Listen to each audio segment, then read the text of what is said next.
Does anybody own one of these? Right, I went out bashing today. Should we call it bashing? I hate that word. It's awful, isn't it? Anyway, I can't think. Oh, I went out with my nitro today. That's better. And just bloody chair. And yeah, I was having a good time. 3-speed gearbox for me Savage. Changing gear, fine. Ran out of fuel, let it cool down. Went back out to it, got it out again, started it up. Noticed that I was only getting 3rd gear. And the reason why I noticed that was because it was at very high RPM when my 3rd gear kicked in. So I thought, why am I not getting 2nd gear? Why am I not getting 2nd gear? So anyway, packed it up. I've come home and I've decided to strip the gearbox down to find out what's going on. Now, 2-speed gearboxes or any other nitro car that has a gearbox, I should imagine that it'd all be pretty much the same sort of the same sort of thing, really. So anyway, they've all got one of these, or if you're a 3-speed gearbox, you've got 2 of them. And there's videos with these. These are in your gearbox on YouTube. There's videos of them showing you pretty much how they work. And for those who don't know how they work, they work by centrifugal force. So basically, when your nitro is revving at 30-odd thousand RPM or whatever it revs at, high rev, it throws out this little claw,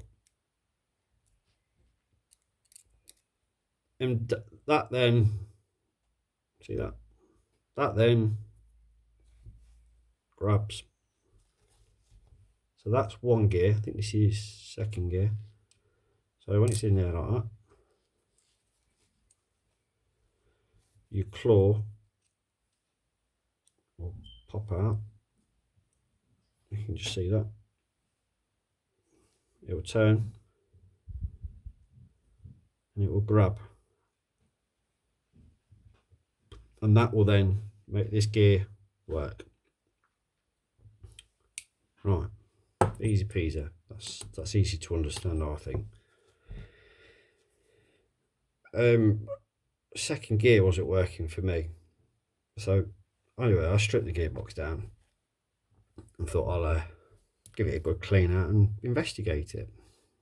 Anyway, I've come to these, which is obviously the main drive for the gears while they change.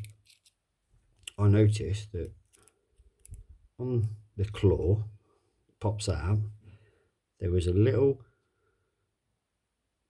I don't know if you can see that in the light. Let me just see if I can get that on there. There was a little roll of metal on, especially on 2nd gear, not so much 3rd, because obviously 2nd gear you use that lot right more than what you use 3rd. There was a little roll of metal that was here, and what would happen was it would go back into its slot, and this roll of metal would stick and it would catch on the edge and it would stop it coming out. This is what I found. So what I did do was I found a little bit of sandpaper, wherever it's gone. Let's see if I've got another piece.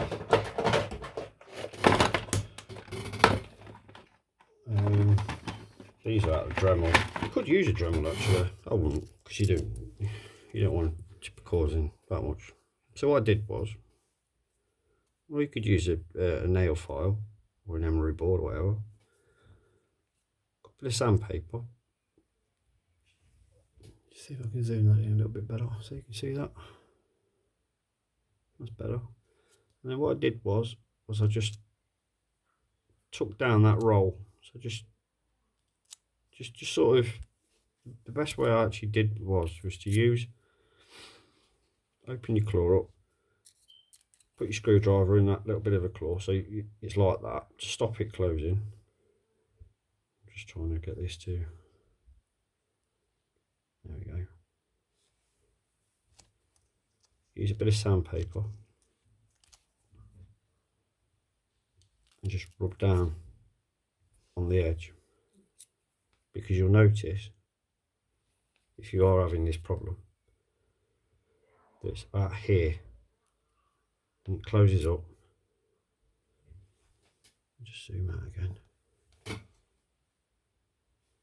Let's see if you can see that. I don't know. So it's around about here. Anyway, I've noticed that has sorted out the problem, because when you know you've done it, you should be able to just fling it around and it should just come straight out. And that is how I fix that, and it will fix it. The other question was, somebody asked me, is they said to me, they said, oh, I'm struggling to get my gears to change. Well, there could be a few things here. One of them is which is that problem I've just shown. And obviously the other thing is the setting. Now,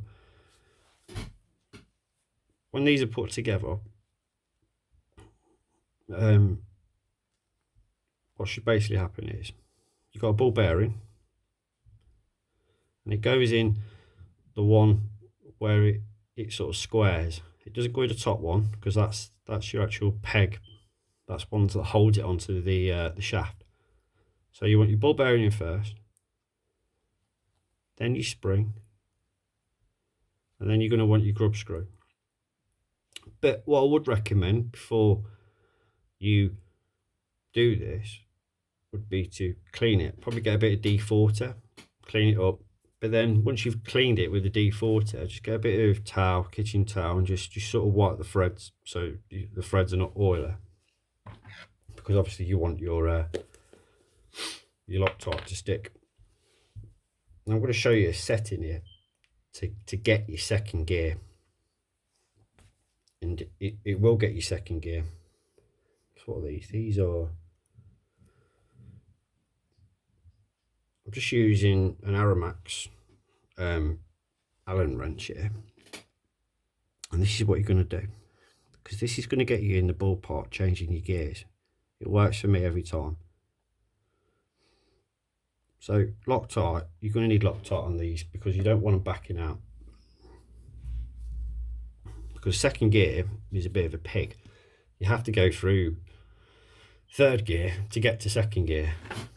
Why HPI couldn't design, or the manufacturers couldn't design it so you could alter this instead of having to strip all the gearbox down. Well, not say strip it out, but just take the cogs out and then disassemble them, is beyond me. Anyway, use the wrench, but give yourself a reference point. So you want it flat, right? So you want your ball bearing in and your spring, and then you want to put your grub screw just on it, just so it bites, so you can just feel it where it's just biting the thread. And then you're going to use a reference point on your screwdriver. So I'm going to use the writing of Aramax. Now when I do one full turn, that'll be 1. So in order to get second gear on your Savage working, so it's changing gear, this is what you're going to need to do. Okay, start with it flat there, flat at that end, and literally turn it. 1, 2,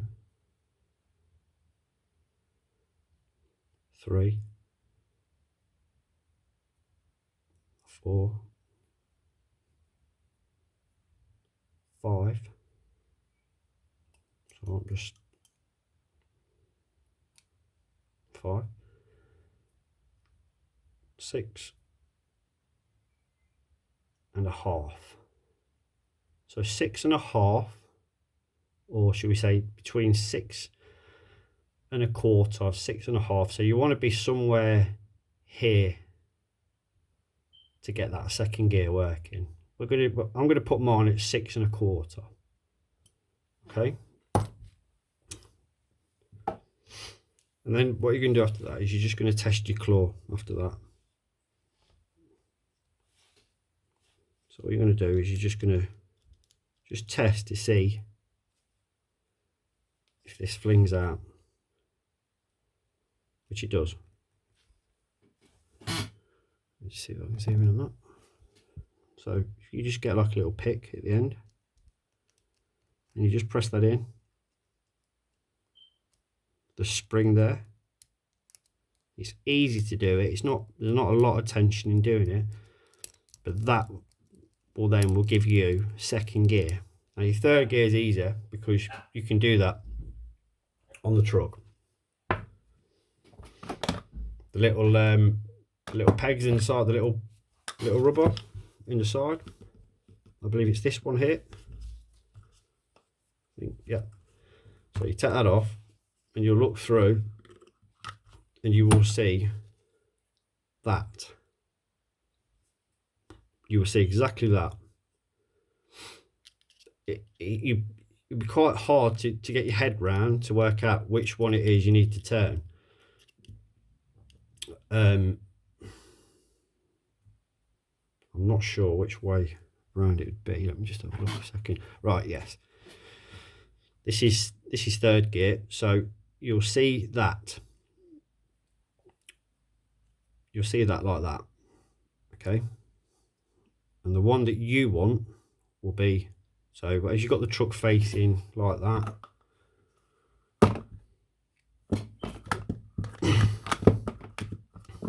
so when it's like that, you'll see, when you open this up, you'll see that.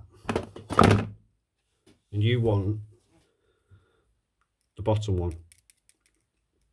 Now it's the same again. You can do it. You can use a reference point on your Allen wrench or your Allen key, whatever you use, right? And just use a reference point. But this is what you want to do. Close it all the way, so it's closed all the way, so you can't feel it anymore. So literally, this is what you're going to be doing.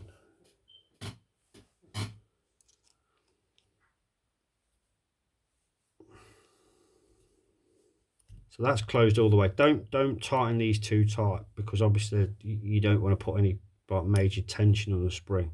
So you don't want to damage the spring. So just close it up when you feel it, like you feel a bit of resistance, and then use a reference point on your Allen key or your Allen wrench, whatever you want to call it. So I'm going to use the Aramax again, and just literally go 1, 2, 3, 4 and a half. I'll get you third gear. So for anyone that's having gearbox problems with the Savage, this will sort it. It will sort it out. You will be able to get the gears changing. So I hope this helps. Obviously, you have got to bear in mind that changing gear on nitro cars is also down to tuning as well. So you want to make sure that it's tuned well, so you can get the high RPM.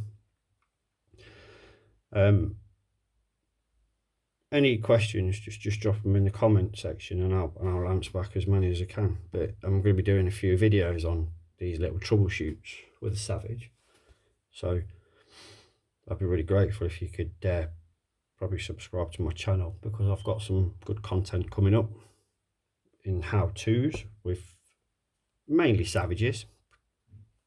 So, or in fact, I say Savages, I think nitro engines are all pretty much the same concept. It's just,